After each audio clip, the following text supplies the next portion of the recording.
Bismillahirrahmanirrahim. Assalamualaikum warahmatullahi wabarakatuh. Asyis. Allahu Akbar. Alhamdulillahi wa kafa wa salatu wassalamu ala sayyidil habibil mustafa wa ala alihi wa ashabihi ahli sidqi wal wafa. Amma ba'd. Tahassantu bidil izzati wal jabarut wa tawakkaltu wa bil malakut wa tawakkaltu ala al hayy alladhi la yamut. Allahumma asrif anna hadzal bala wal waba wa qina syarra da biladka ya latif ya khabir innaka ala kulli syai'in qadir. Allahumma inni a'udzubika an adilla aw dhalla aw zilla aw zalla aw dlama aw adlama aw dlama aw ajhala aw yujhala alayya. Amin ya rabbal alamin. Para sahabat semua, para praktisi JRA dan kaum muslimin rahimakumullah. Sekarang saya ini sedang di Kecamatan Waho, Kutai Timur, Kalimantan Selatan. Kalimantan Timur bersama pemilik channel Ashifa TV. Mana kalian lihat wajahnya? Assalamualaikum. Nah, dan juga bersama pemilik Sopir Gosama Official. Tangannya saja, mukanya jangan. Nah. Dan saat kali ini saya insya Allah akan pergi ke Berau, yaitu Kalimantan Timur yang paling utara, karena setelah itu sudah ada kabupaten yang masuk wilayah Kalimantan Utara. Dan ini Berau ini kalau dari pesawat turun, ya ini di Balikpapan itu sekitar 1 hari perjalanan. Masya Allah, perjalanan tadi kita perjalanan yang sangat luar biasa. Ini dari tadi kita nongkrong di sini belum turun-turun nih. Dan saya mohon doa semoga perjalanan diridhoi Allah Ta'ala, diridhoi Allah Subhanahu wa Ta'ala, dan kedatangan kita ke Kalimantan ini memberi satu manfaat kepada umat Rasulullah Sallallahu Alaihi Wasallam. Dan sama sekali insya Allah saya juga tidak mengeluh, karena dari awal berdirinya mendirikan JRA ini memang saya niatkan untuk melayani umat Rasulullah Sallallahu Alaihi Wasallam. Dan perjalanan 12 jam ini belum seberapa, karena saya pernah perjalanan di Sulawesi Utara itu pakai mobil 4 garda itu, kedua garda itu, sampai mobilnya masuk ke jalan saking lubangnya saking gede. Ini belum apa-apa, dan ini pun juga belum 0,0001 perjuangan Rasulullah SAW. Baik para sahabat semua, sebelum saya ke tempat ini, yakni di Kecamatan Wahau yang masuk Kutai Timur ini, saya tadi sempat ke Sangatta Ashifa Al-Quran Syifa TV, yakni saya ketika di Sangatta itu luar biasa di Kalimantan ini, Kalimantan Timur, karena tadi atas inisiatif dari admin Mbah Mahfudin yang sekaligus LPG JRA. Oh ya, jadi LPG itu diganti, nggak ada laskar pelacak gaib ya, adanya laskar pelacak gangguan. Jadi nggak ada gaib-gaiban. Jadi tetap ada LPG, cuman laskar pelacak gangguan. Fungsinya sama, cuman nggak ada gaibnya. Para saudaraku yang dirahmati Allah Subhanahu wa Ta'ala, ketika di Sangatta itu sangat luar biasa. Saya ketika berjalan belum ada 1 kilometer, kita itu ngitung toko-toko di sekitar di sekitar kanan kiri jalan. Dan bagian dari tanda-tanda kiamat adalah banyaknya dagagin, ya, banyaknya toko-toko, dan itu saling luar biasa, saling serang menyerang kemungkinan, ya, karena diagnosa kita saling serang menyerang. Jadi selama 1 kilometer itu kita menghitung 15 toko yang menurut kita ya, setelah kita deteksi itu, dan tentu menggunakan tidak ngawur deteksinya, dan bukan berarti terus kita indigo begitu, bukan, tapi berdasarkan gejala-gejala sihirnya ada. Jadi selama 1 kilo kita perjalanan, belum ada 1 kilo ya, ada belum 1 kilo Bang? Belum ada 1 kilo, itu kurang lebih lah 1 kilo atau 750 meter, itu banyak sekali yang terindikasi sihir. Maknanya kita tidak perlu nyantet, sudah banyak orang yang kesantet. Jadi ibaratnya kalau jadi peluang perjuangan itu mestinya banyak perugiannya ya, karena tukang santet sudah banyak, sudah dosa kufur, kayak santetnya tidak mematikan, ya kan? Ya. Masya Allah. Dan itu umat Rasulullah SAW. Ada pula yang pesugihan dan lain sebagainya. Maka ada orang bertanya juga kepada saya, kenapa orang dukun itu ya sholat, ya Jumatan dan seterusnya. Perlu para sahabat ketahui, Labib bin Al-Asam, orang yang di hadis yang menyihir Rasulullah SAW dari Bani Zuraik itu, penyihir Rasulullah itu sebenarnya agamanya Islam. Jadi secara agama dia Islam. Cuman di hadis disebut Yahudi. Menurut Ibnu Jauzi, dia ini Islam, cuman melakukan perbuatan santet, dan atau dia diperintah oleh ru'asaul Yahud, oleh ketua sukunya orang Yahudi, ketua suku, kepala ketuanya suku Yahudi itu menyantet, dan menyantet itu perbuatan orang Yahudi. Makanya beliau itu disebut Yahudi min haisul fi'l, dari segi perbuatan. Tapi aslinya beliau ini orang Ansor yang beragama Muslim. Dan itu umat Rasulullah SAW. Cuman kalau kerjaannya ya tukang santet, karena terkenal ahli santet mematikan, akhirnya kepala orang Yahudi itu menyihir.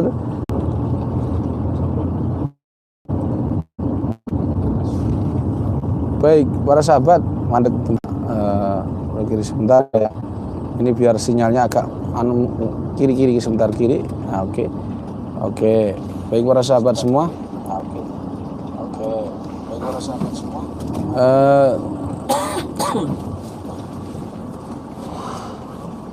Saya akan kasihkan tips panjenengan semua untuk hanya dengan menotok satu bagian dari tubuh seseorang itu insya Allah terdeteksi gangguannya.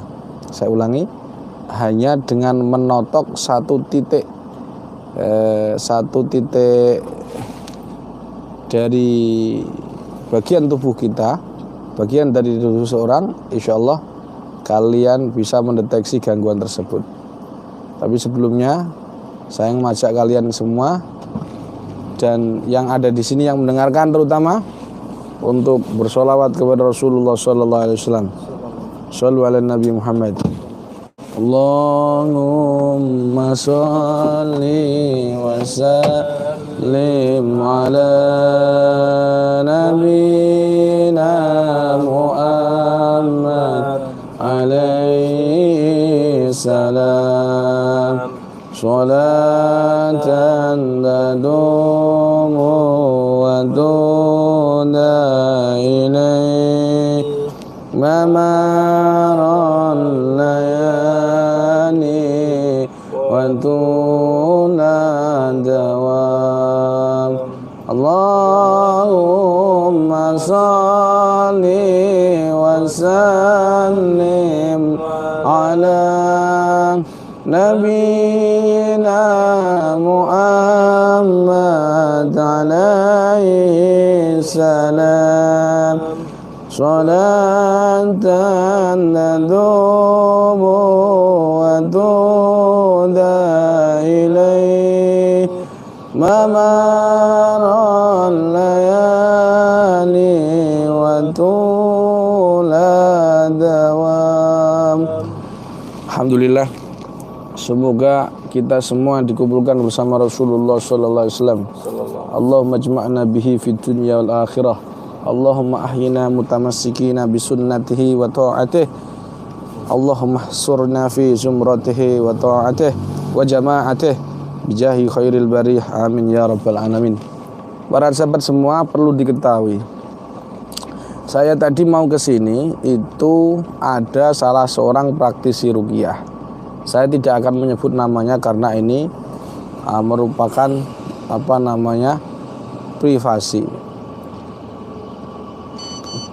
Dari video saya sebelumnya ada keterangan cara mengatasi cara mendapatkan keturunan yang versi full. Karena ada 2 video saya terkait yang belum punya keturunan. Nah, salah satu yang belum punya keturunan itu di dalam video saya ada keterangan yang sangat insya Allah bermanfaat. Salah satunya adalah keterangan saya bahwa kenapa orang yang terkena sihir itu belum dapat keturunan setelah dia diterapi ruqyah ala JRA, ala SOP JRA. Ternyata setelah saya praktekkan di lapangan, pertama penyebabnya adalah malas. Nah, malas ini maksudnya apa? Contoh di SOP JRA itu buhul sihir disirami selama seminggu. Nah, dia hanya disirami 1 hari, selebihnya malas. Mandi 3 hari berturut-turut di atas tanah, dia malas. Yang kedua, menyepelekan. Menyepelekan bagaimana? Sudah dibilang kalau terkena sihir pasti khodam-khodam santet itu masuk ke rumah dan harus diusir. Di mana posisinya? Di lampu yang sering mati. Nah, dia itu sudah tahu ada lampu mati, diam aja, nyepelekan. Cuma lampu mati begitu. Padahal lampu aja mati, nanti jantungnya bisa dihentikan aja sama si dukun santet ini. Maka sekali lagi beri sahabat semua yang saya muliakan, kalau terindikasi sihir, maka sekali lagi SOP sihir di JRA itu di halaman 31 dipraktekkan yang serius. Bahkan ada yang subscribe YouTube saya, beliau belum, karena begini, orang yang belum punya keturunan itu 90% itu pasti ada gangguan gaib setelah dicek di dokter tidak ada penyakit. Saya ulangi, hampir 90% rata-rata orang yang belum punya keturunan itu 90% kalau dicek di medis itu sudah normal, maka artinya ada gangguan gaib. Dan ini saya sudah lama saya sampaikan sebenarnya. Cuman ada yang menggugu dan tidak. Dan orangnya sebenarnya tahu saya ngomong ini, sudah tahu dia. Tahu enggak dia? Tahu, guys. Ya wes, mudah-mudahan tahu lah. Dan dia sedang melihat saya kayaknya. Membaca komen enggak? Nah, para sahabat semua yang dimuliakan Allah. Nah, maka ketika saya di situ langsung saya tandai yang kita anggap sebagai media santet ya. Santet-santetnya, buhul-buhulnya kita tandai. Dan termasuk buhul sihirul marsus ya, dilangkai, dan sihir takhtiyah dilangkai sehingga nanti kakinya panas. Nah, ketika saya mau pulang dari, mohon maaf saya kakinya agak ke sini.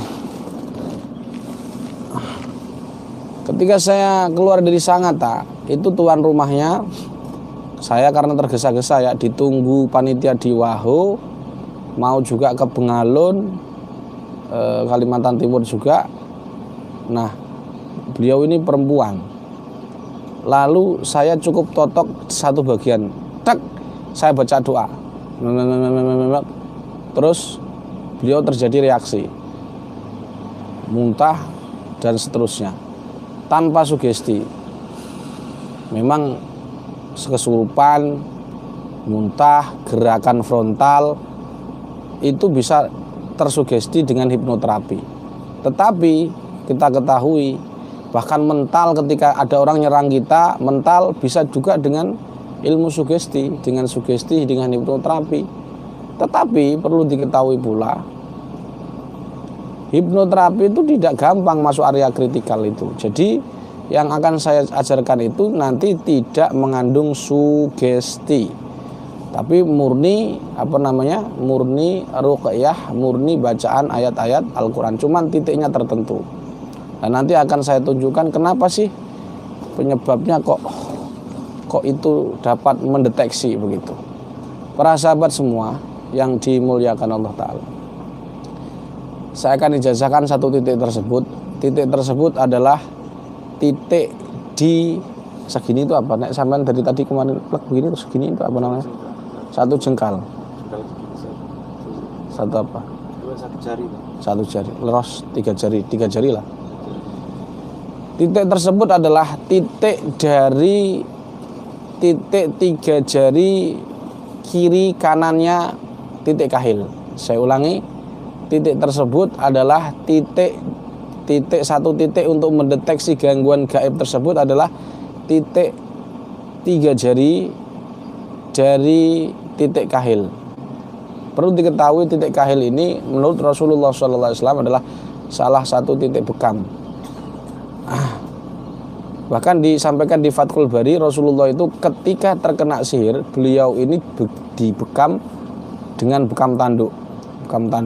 Jadi nanti insya Allah setelah kalian belajar ruqyah ini, kalian dibekali bektogur bekam totok gurah, dan itu insya Allah murah ya, cuman 300. Kalau di luar sana itu di total bekam totok gurah itu bisa 3 jutaan, tapi di Cira cukup 300. Kenapa? Karena kita tahu kalian gak gablek duit. Allah. Jadi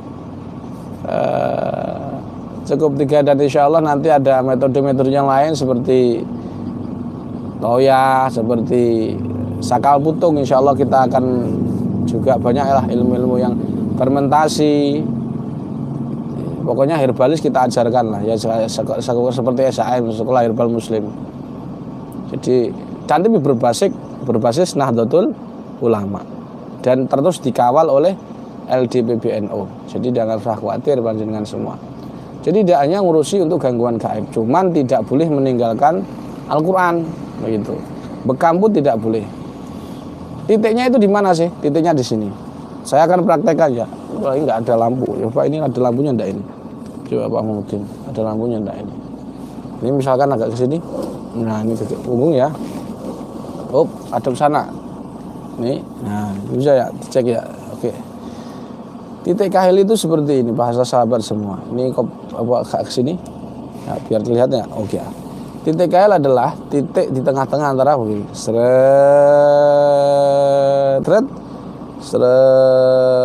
Seret begini. Jadi ketika kalian ada orang yang terkena gangguan gaib, ciri terkena gangguan gaib adalah pertama mudah marah, sering lupa rakaat sholat, was-was, dan itu bukan sugesti. Saya ulangi, itu bukan sugesti.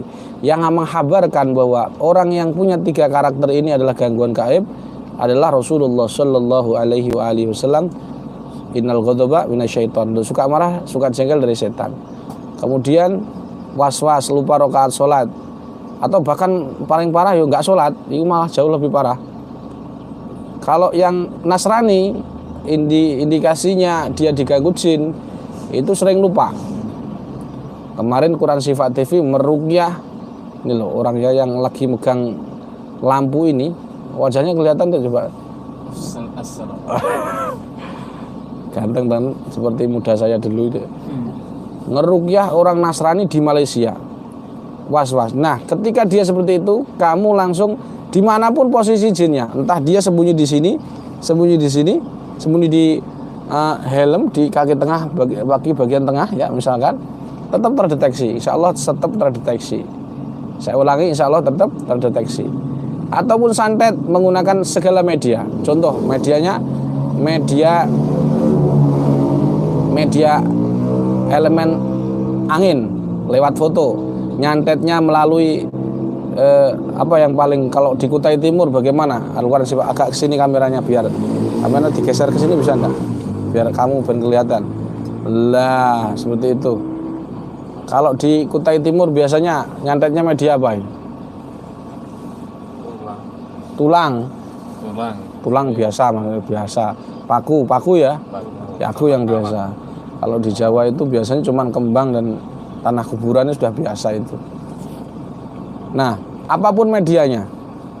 Dan nanti kita akan totok di sebelah sini. Caranya adalah titiknya harus aman paham. Titiknya adalah satu seret atau ke sini, seret. Ini totok kira-kira 3 jari segini ya, segini. Ya, ini kan titik kalinya di sini tuh. Jadi kan tinggal geser ini 3 jari. Ya, kasih ladang. Loh, ya ngono. Sama cuma tepron aku kalah ganteng dari tingkau wong-wong ngasih awakmu. Jadi ini seret sini. Nah di sini kan titiknya, titik kail, kemudian ditotok dari sebelah sini 3, dari sebelah sini. Jadi dipencet saja sini. Tek ini. Nah, ini bacaannya harus tahu bacaannya. Ya. Bacaannya adalah kalau dia perempuan maka harus dikasih apa namanya? Sarung tangan atau kain tebal ya. Totok di sini. Tek. Baca hamdalah. Ini yang paling kedua, hamdalah, sholawat Ibrahimiyah, As-Syu'ara ayat 130 dan 131. Saya ulangi. As-Syu'ara ayat 130 sampai 131. Dan ayat-ayat ruqyah lainnya kemudian ditutup dengan ayat terakhir surat Yasin, atau dibacakan ayat-ayat terakhir 3 aja, atau ditutup dengan surat ayat Yasin ayat 2 ayat terakhir. Contoh saya praktekkan, nanti jangan minta dulu ya, contoh ya. Siapapun insya Allah. Jadi keadaan apa bedanya dengan hipnoterapi? Kalau hipnoterapi kondisinya ini ya bukan sugesti ya. Saya ulangi, ini ruqyah bukan sugesti. Jadi kita bedanya di sini dia kondisi sadar. Kondisi sadar. Kalau Abdullah ini kondisi di alam bawah sadar. Kalau hipnoterapi di kondisi alam bawah sadar. Kalau ngeragasok mah beda lagi. Ini kondisi sadar. Jadi kamu tutup dia kondisi, siapkan kresek, pegang tek begini. Kalau tergantung ya. Kalau media tulang biasanya sebelah kiri. Dia akan gelangguan, dia akan glegen ini. Glegen kan? Iya, karena dia posisinya B. Kan punya PR 7 hari kamu. Dia akan glegen, belum tak apa-apain loh. Ini rahasia sebenarnya. Ini kalau enggak 300.000 enggak saya beritahu. Di total sebelah sini, tek begini, baca alhamdulillah sholawat, contoh ya. Tapi kan enggak tak lepasin lagi. Bismillahirrahmanirrahim. Alhamdulillahirabbil alamin. Allahumma shalli ala sayyidina Muhammad wa ala ali sayyidina Muhammad kama shallaita ala sayyidina Ibrahim wa ala ali sayyidina Ibrahim wa barik ala sayyidina Muhammad wa ala ali sayyidina Muhammad kama barakta ala sayyidina Ibrahim wa ala ali sayyidina Ibrahim fil alamin innaka Hamidum Majid. Nah, Syu'ara ayat 1 sampai 130 sampai 131 itu dibaca 3 kali atau 7 kali. Bismillahirrahmanirrahim. Wa idza batashtum jabbarina fattaqullaha tiun wa idza batashtum jabbarina fattaqullaha tiun wa idza batashtum jabbarin fattaqullaha tiun. Lah ini kalau bisa untuk meminimalisir apa ya, kesurupan frontal, walaupun sebagian peruqyah itu yang tidak membolehkan bacaan siri ya, alasannya supaya tidak ditakuti syirik. Kalau menurut saya ya selama kita bacaannya Quran walaupun dibaca siri tetap bukan suatu kesyirikan, ya kan? Bacaan itu boleh syirik. Tapi kalau kalian jar nanti frontal ya, khawatirnya frontal langsung menjerit atau langsung begitu. Jadi ya harus muqaddimah dulu lah. Muqaddimah itu misalkan muntah dulu, reaksi glegen dulu. Glegen itu apa sih? Sendawa dulu. Jadi misalnya kamu tekan sini, wa idza batashtum. Kalau medianya tulang, kalau santet media tulang, dia akan nyeri di sebelah kiri. Kiri mana kiri? Nah, kiri ya, sebelah sini. Jadi nanti sedangkan pokoknya sihir begini loh, ciri khas ya. Walaupun tidak terlalu begitu. Kalau santetnya itu sufla, bawah, cenderung ke kiri. Apa itu tulang misalkan? Santet media tulang. Dia itu kaki tulang kambing, kaki kambing sebelah kiri atau apa tulang ayam sebelah kiri, maka dia akan nyeri di sini. Tapi kalau dia sir'ulya, media santetnya adalah bagian atas seperti foto, bekas pakaian, jadi misalkan ada para santriwati ingin melet ya, menggunakan foto Facebook yang di-download misalkan, terus pakai keris dirapeli dulu, atau pakai kalau paku enggak ya, kalau cenderung media foto, media pakaian. Nah, maka akan nyeri sebelah kanan seperti ini. Dari sini, totok aja di sini. Tek. Nah, kalau menutup, menyembuhkan, maksudnya menyembuhkan itu, ini kan hanya mendeteksi itu. Kalau kalian pengen pas di titik kahil ini, cukup dibacakan ayat syahadat syifa, ayat-ayat pembatal sihir. Jadi mendeteksi di sini. Tes. Bismillahirrahmanirrahim. Bismillahirrahmanirrahim. Alhamdulillahirabbil alamin. Allahumma shalli ala sayyidina Muhammad wa ala ali sayyidina Muhammad. Kama shallaita ala sayyidina Ibrahim wa ala sayyidina Ibrahim wa barik ala sayyidina Muhammad wa ala sayyidina Muhammad. Kama barakta ala sayyidina Ibrahim wa ala ali sayyidina Ibrahim fil alamin innaka Hamidum Majid. A'udzu billahi as-samil 'alim minasyaitonir rajim. Wa idza badashtum jabbarina fattaqullaha atiun. Wa idza badashtum jabbarina fattaqullaha atiun. Wa idza badashtum jabbarina fattaqullaha atiun. Ya Allah, jika ada gangguan gaib dalam tubuh hamba, tubuh saudara hamba ini, jadi kamu ngomong begitu, maka keluarkan ya Allah, keluarkan ya Allah, keluarkan ya Allah. Amin. Innama amruhu idza arada syai'an ay yaqula lahu kun fayakun. Subhanalladzi biyadihi malakutu kulli syai'in wa ilaihi turja'un. Dan akhiri dengan tiupan, karena namanya ruqyah itu idza awada wa nafatha fi 'udatihi, disertai ma'an nafas, tiupan. Coba gini, tapi posisi dia adalah posisi pejamkan mata, buka mulut. Nanti kita tarik ke sini aja. Nanti ya, dia sudah mulai gini. Ya, begini. Ya, itu insya Allah sekuat apapun santetnya, insya Allah. Saya ulangi, sekuat apapun santetnya, asal orangnya sholat. Saya ulangi para sahabat semua, asal orangnya sholat. Tapi kalau orangnya nggak sholat, nanti biasanya tidak reaksi. Pertanyaannya, apakah salah metode? Tidak. Saya ulangi, kalau ada orang santet, kena santet, kok di metode seperti ini dia tidak reaksi, itu bukan salah metodenya, tetapi orangnya.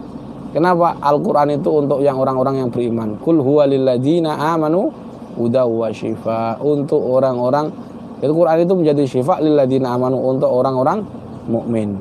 Demikian. Kalau dia tidak sholat, maknanya dia itu fasik, tidak mukmin. Maka dibacakan di ruqyah berapa kali pun, dia Allah tidak berkenan menyembuhkan. Wallahu a'lam bishawab. Qul la aqulu inni a'lamul ghaib. Demikian, mudah-mudahan bermanfaat. Saya ijazahkan cara sentuh satu titik sentuhan ini, mudah-mudahan bermanfaat. Besok silahkan para sahabat, terutama praktisi ziarah dimanapun berada, silahkan langsung praktek.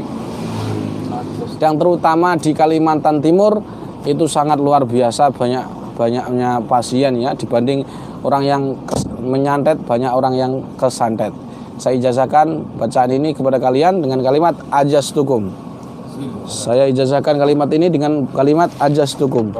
Saya ijazahkan metode ini kepada kalian dengan kalimat ajastukum. Al-Fatihah. A'udzubillahi minasyaitonir rajim. Alhamdulillahirabbil alamin.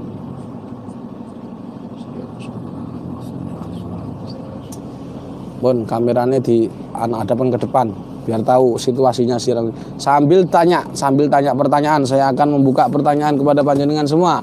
Ini kita lihat supirannya Om Sopere Gusama Official ini ganti. Pertanyaan pertama, Gus. Ya, ada pertanyaan pertama.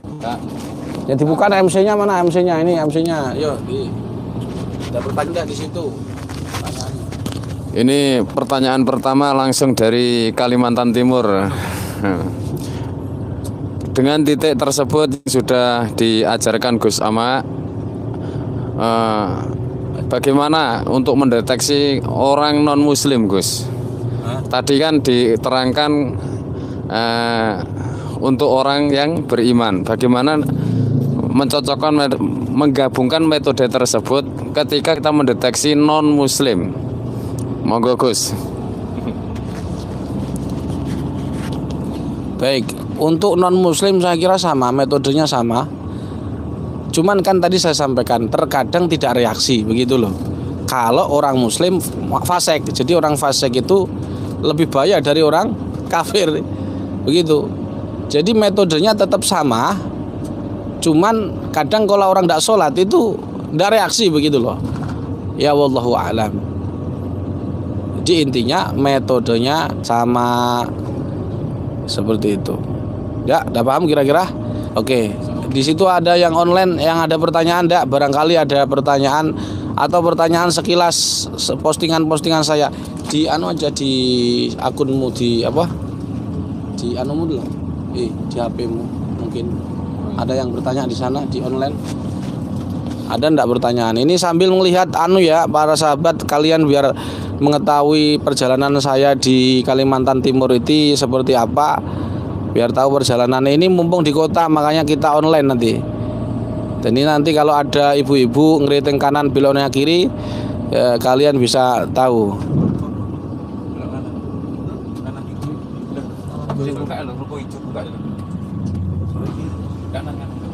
Oke, ada pertanyaan enggak? Apakah itu ijazah khusus sihir, Gus? Enggak, gangguan gaib untuk semua ya. Jadi itu bukan untuk sihir, untuk pokoknya untuk gangguan gaib. Termasuk untuk ketempelan dan lain sebagainya. Oke, hadap ke sini lagi kameranya. Kameranya hadap ke sini. Kameranya hadap ke sini. Nah, itu karena orangnya sudah nyampe ini sahabat, alhamdulillah. Ada pertanyaan lagi enggak? Saya buka 3 kali saja karena kita mau istirahat. Nah itu sahabat. Itu biar tahu kamera depan itu orangnya. Enggak usah, enggak apa-apa. Ya, ini para sahabat dia sedang di depan, biar dulu. Aduh, ini assalamualaikum Ustaz Samsul. Insyaallah kullu yamin wa antum minallahi aqrab wa ala tu'adilil adwam. Ahlan wa sahlan. Insyaallah marhaban bik. Itu enggak bisa dibuka.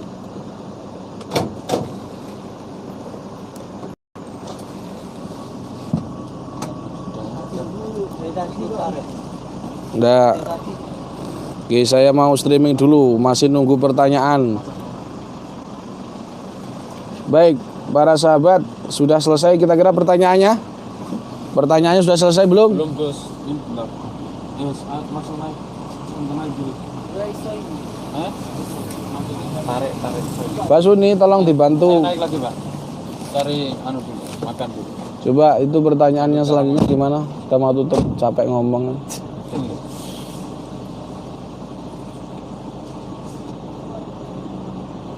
Ini masuk lagi, Pak. Oh, ngono. Yuk, pertanyaannya, Pak. Terus kadung semangat jawab kalau sing tangok ya wis tak tutup loh. Kasihan mereka kuotanya itu. Karena ada yang lihat saya ini orang-orang desa, orang Pamotan. Orang Pamotan jangan ngowoh loh. Assalamualaikum, Gus. Waalaikumsalam warahmatullahi wabarakatuh. Bolehkah memasukkan jin bandel ke botol?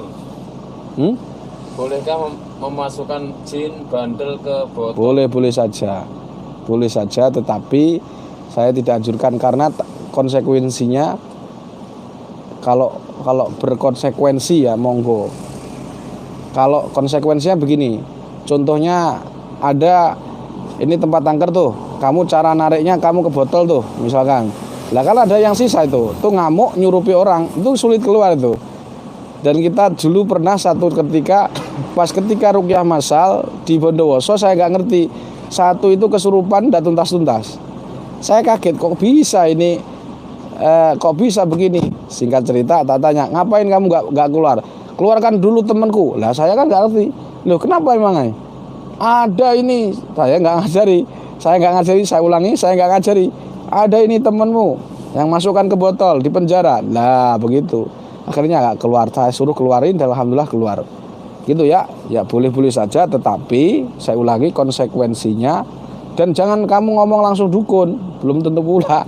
Ya kan, beda kalau orang itu basicnya hipnoterapi ya, dia nggak akan percaya energi seperti ini karena dia tidak merasakan, dia hanya bisa mengetahui itu sugesti dan berkhayal, ilusi-ilusi.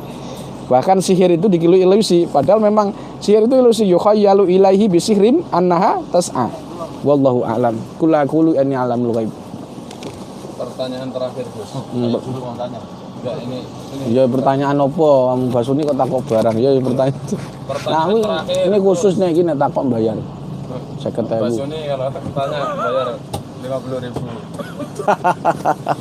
Ini pertanyaan Allah terakhir. Allah. Apakah ada penyakit stroke yang sembuh dengan ruqyah, Gus? Banyak. Udah pertanyaan kok cuma banyak gitu aja, memang banyak. Coba dilihat di itu saya, YouTube stroke banyak. Tapi perlu diketahui para sahabat, peruqyah itu kebanyakan ngupload video itu yang sembuh-sembuh. Ini tak jadi caranya kamu. Di YouTube manapun itu, yang sembuh-sembuh diupload, yang nggak sembuh nggak diupload. Jadi masalah sembuh tidak sembuh itu bukan wilayah peruqyah, bukan wilayah dokter, tapi wilayah Allah Subhanahu wa taala. Maka kalian semua jangan sering mengkaitkan usaha kalian dengan kesembuhan, karena sebenarnya sembuh itu wilayah Allah. Saya sama seperti kamu bilang begini, bisakah dengan operasi itu stroke sembuh? Ya, jawabannya ya tidak ada sebenarnya. Yang bukan tetap Allah. Lantarannya ya ada saja. Demikian apa? Sekali lagi, Gus, mohon maaf. Sabar dulu ya, bentar. Itu sudah nunggu itu. Pertanyaan yang mungkin sangat penting sekali, Gus. Oke, sambil kameranya dari Wawan Gunawan. Yuk diangkat aja lah. Bagaimana cara untuk 5 pertanyaannya aja lah, nggak apa-apa, tambahi saran tapi syaratnya. Nah ini, nah kameranya terserah ya, biarin. Mas Ri nggak makan ya wes, tertinggal. Ini nggak ada dibuka. Ini lo dipastikan untuk kameranya. Nggak masih nggak saya, nggak harus saya.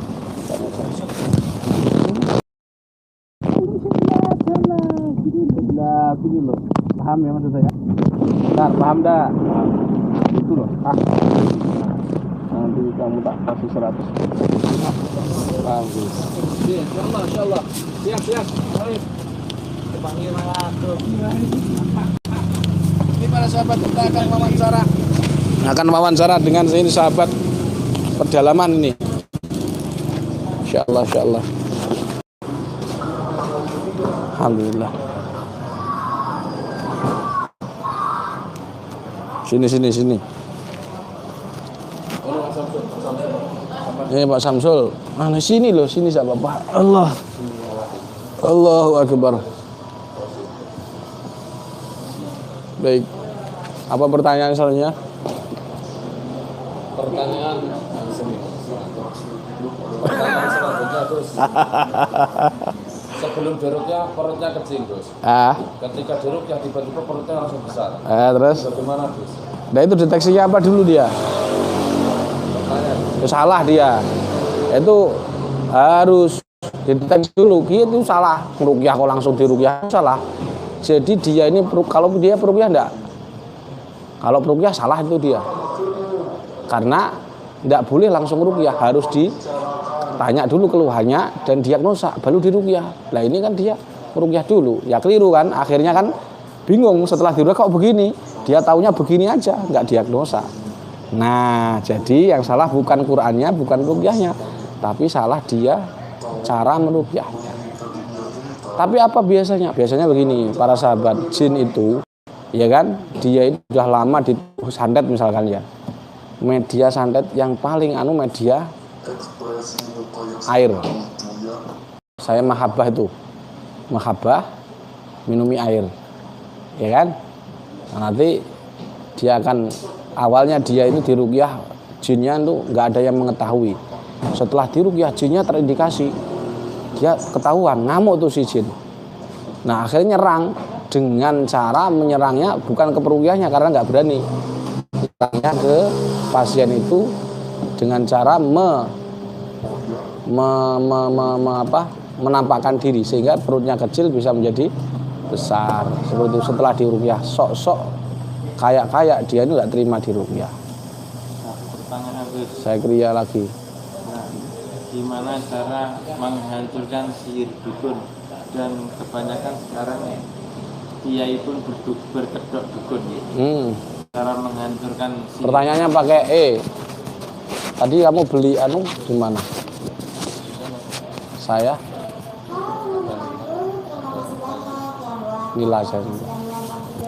Baik, sebentar. Sebelum saya tanya, saya jawab itu, saya mau sepatah dua kata dari saudara Ustadz Samsul ini. Beliau ini dari pelosok, saudara. Ini kecamatan di? Kecamatan Kombing. Kombing. Wahu. Wahu sebelah.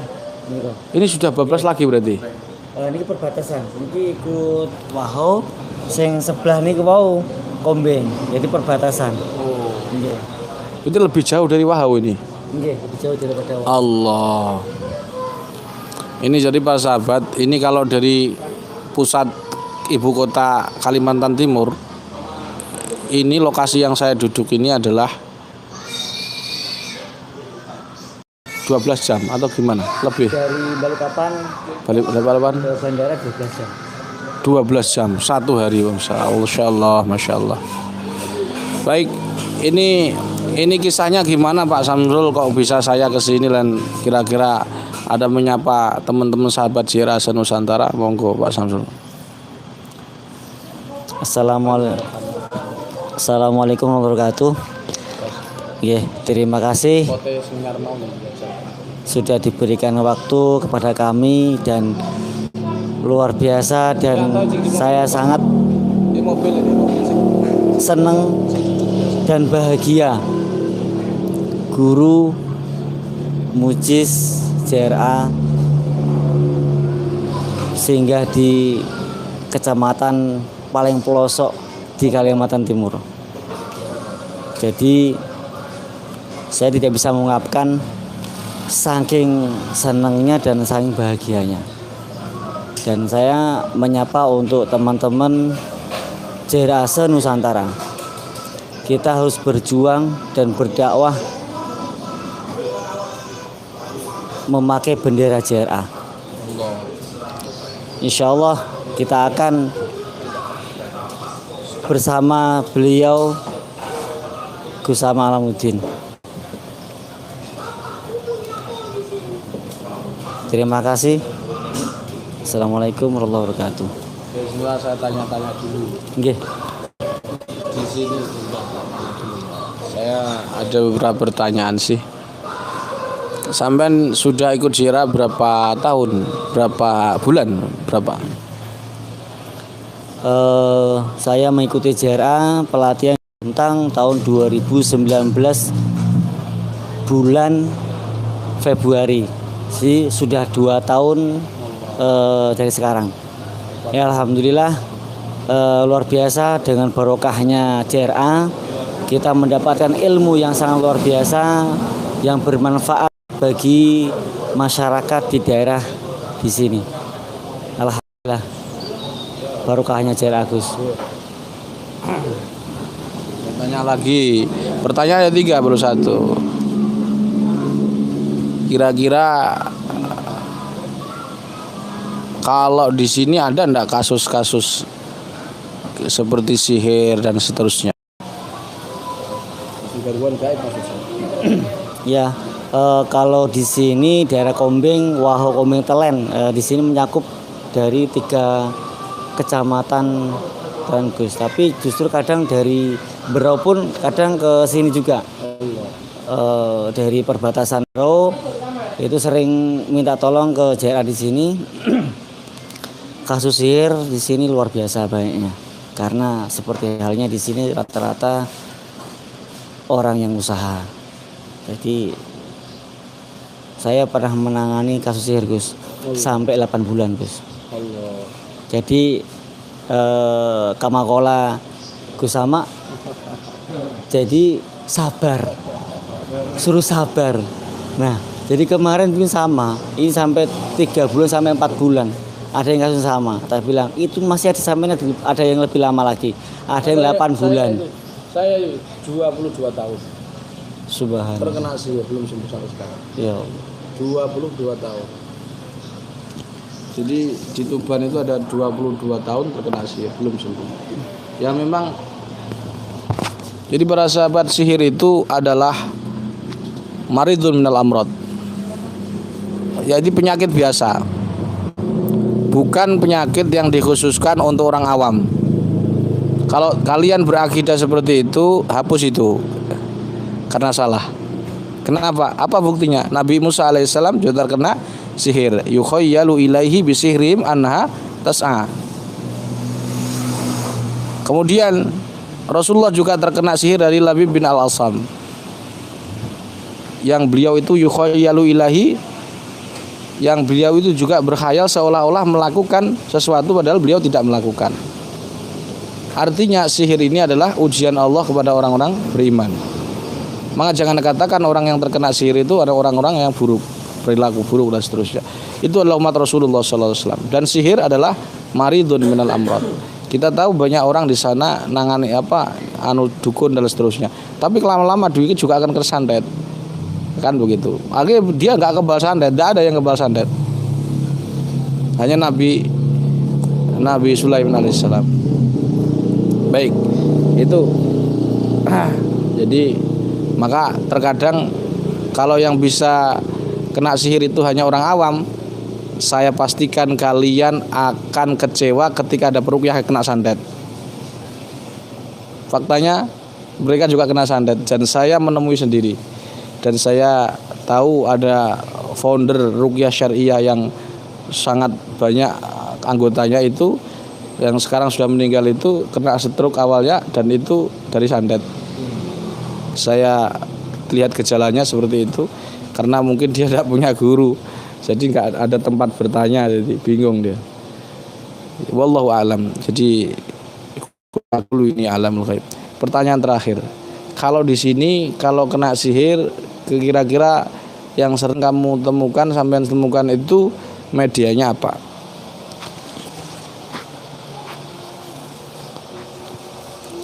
Sihir yang di sini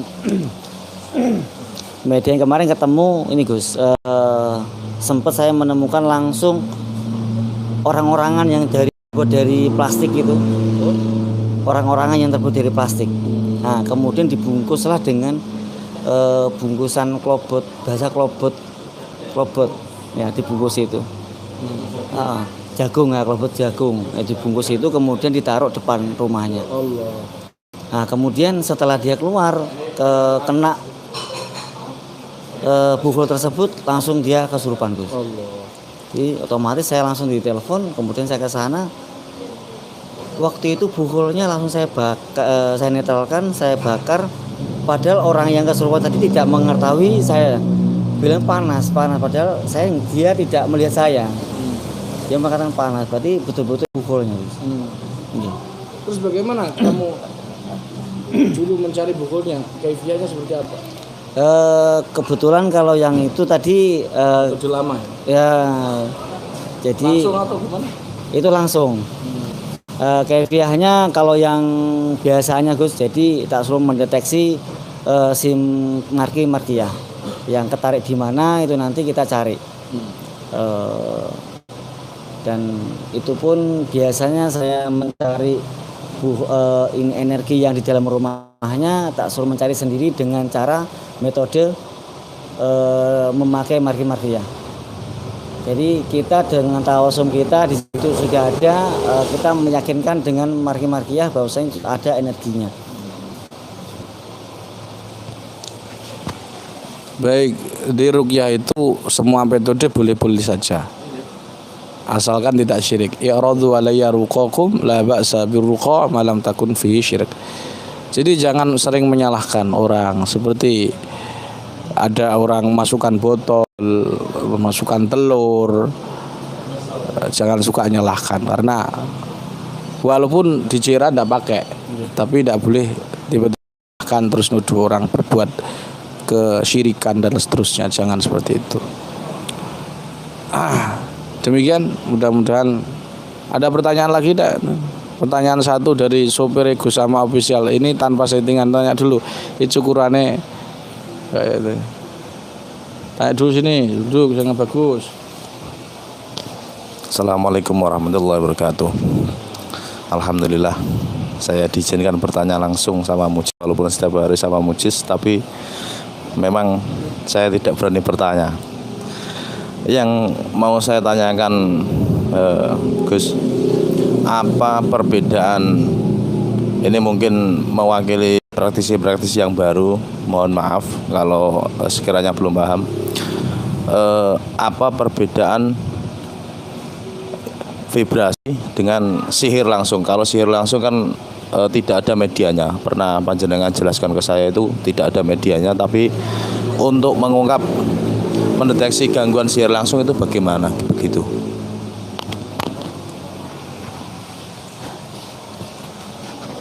Jadi ini hampir annahala musyahata fil istilah. Vibrasi artinya apa? Saya tanya dulu. Vibrasi artinya apa? Vibrasi ketularan. Ketularan. Kata siapa ketularan? Kata saya. Itu virus tahun, ketularan corona. Vibrasi kok ketularan? Bukan. Sampean kalau PlayStation itu kan ada analog itu, vibration, getar. Kamu ada getaran, ini getaran vibrasi itu. Bukan ketularan. Kata siapa itu ketularan? Itu salah penggunaan istilah saja, terminologinya salah. Vibrasi itu getaran. Kalau kamu merasakan, saya merasakan vibrasi di sini. Vibrasi itu getaran. Nah, kok malah ketularan? Itu dari mana? Pertanyaannya salah. Bagaimana saya jawab? Saya ulangi. Pertanyaannya itu salah. Bagaimana saya jawab? Jadi intinya begini. Kalau dia ini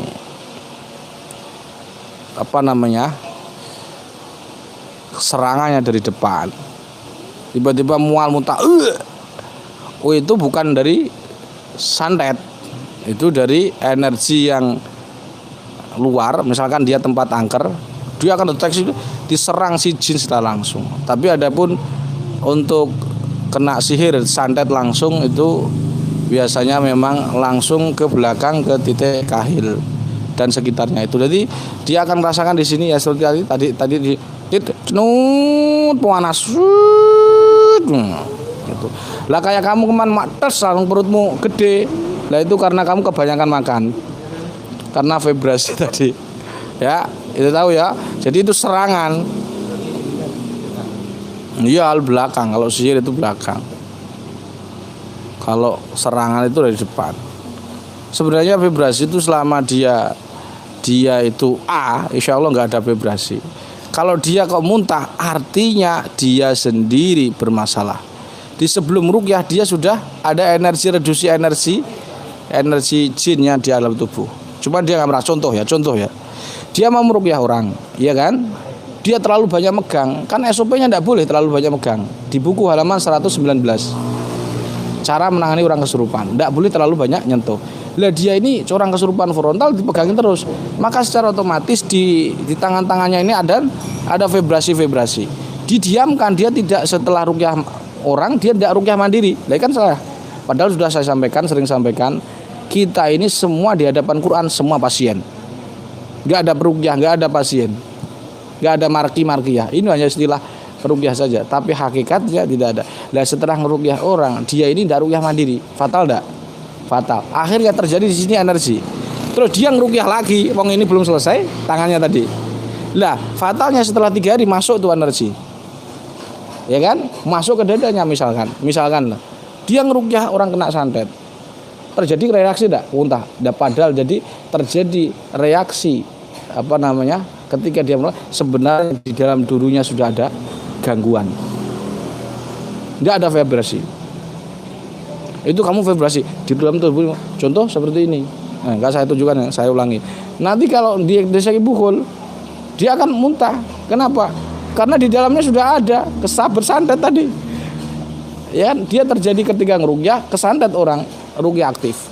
Saya ulangi, santet aktif. Artinya santet aktif, dia si dukun masih aktif menyerang. Maka ketika dia meruqyah dukun itu, dia akan kena serangan juga di saat itu. Lah kas pulang dia lupa nggak ruqyah mandiri. Dan saya anjurkan ruqyah mandiri di kamar mandi tanpa baca apapun, pokoknya niat dikeluarkan. Kenapa? Khawatirnya kalau di rumah pasien kamu muntah, kan malu. Kayak logonya JRA, pasiennya muntah, peruqyah juga muntah, kan takut pasiennya ya. Seperti itu aja. Wallahu a'lam. Kullu ini alamut. Demikian para sahabat, Jadi saya ulangi, saya ijazahkan 1 titik untuk bagi yang baru datang. Saya ijazahkan 1 titik yaitu di titik tengah, di agak ke sana. Mundur. Ada titik kahil ya, dari sini, seret, dari sini, seret, 3 titik, jengkal, 3 jengkal. Ya, dari jengkal 3 jengkal. Ini cabang rembang ya. Jadi yang ini sudah insya Allah sudah lunas. Ini titik kahil di sini. Muat 3 jengkal sini, telak, ditutup di sebelah sini, tes, dibacakan hamdalah, sholawat, ibrahimiyah, wa idza batashtum jabbarina fattaqullaha wa tiun as-su'ara ayat 130 131. Kemudian ya Allah, jika ada gangguan gaib, seluruh gangguan gaib ya, tidak hanya sihir, ketempelan juga bisa, ain yang ada benjolannya juga bisa. Ya Allah, jika ada gangguan gaib atau bisikan korin. Ada bisikan korin dan lain sebagainya, ya Allah sembuhkan ya Allah, amin amin. Innama amruhu idza arada syai'an ayyaqula lahu kun fayakun wa subhanalladzi biyadihi. Ini tiga ini.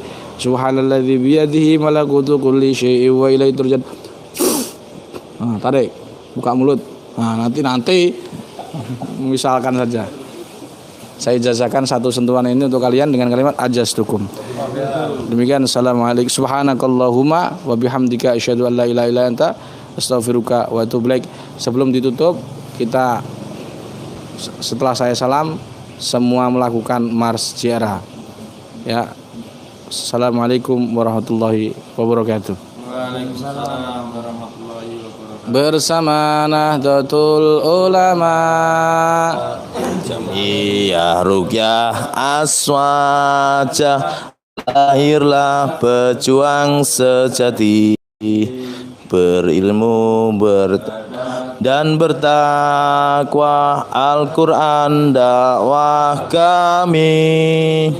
kami berjuang, kami militan taat pada sang guru, membantu para marki menggapai kesembuhan menuju kebahagiaan. Jangan menyerah, Allah bersama kita. Kemaksiatan menuju ke Allah, kita ke akhirat. Semangat mendawatkan Al-Quran sebagai sifat bersama Nahdlatul Ulama. Siapa kita? NU. Siapa kita? NKRI. Pancasila. Tepuk semangat. Semangat. Assalamualaikum warahmatullahi wabarakatuh. Allah bakule kelar gumun ya.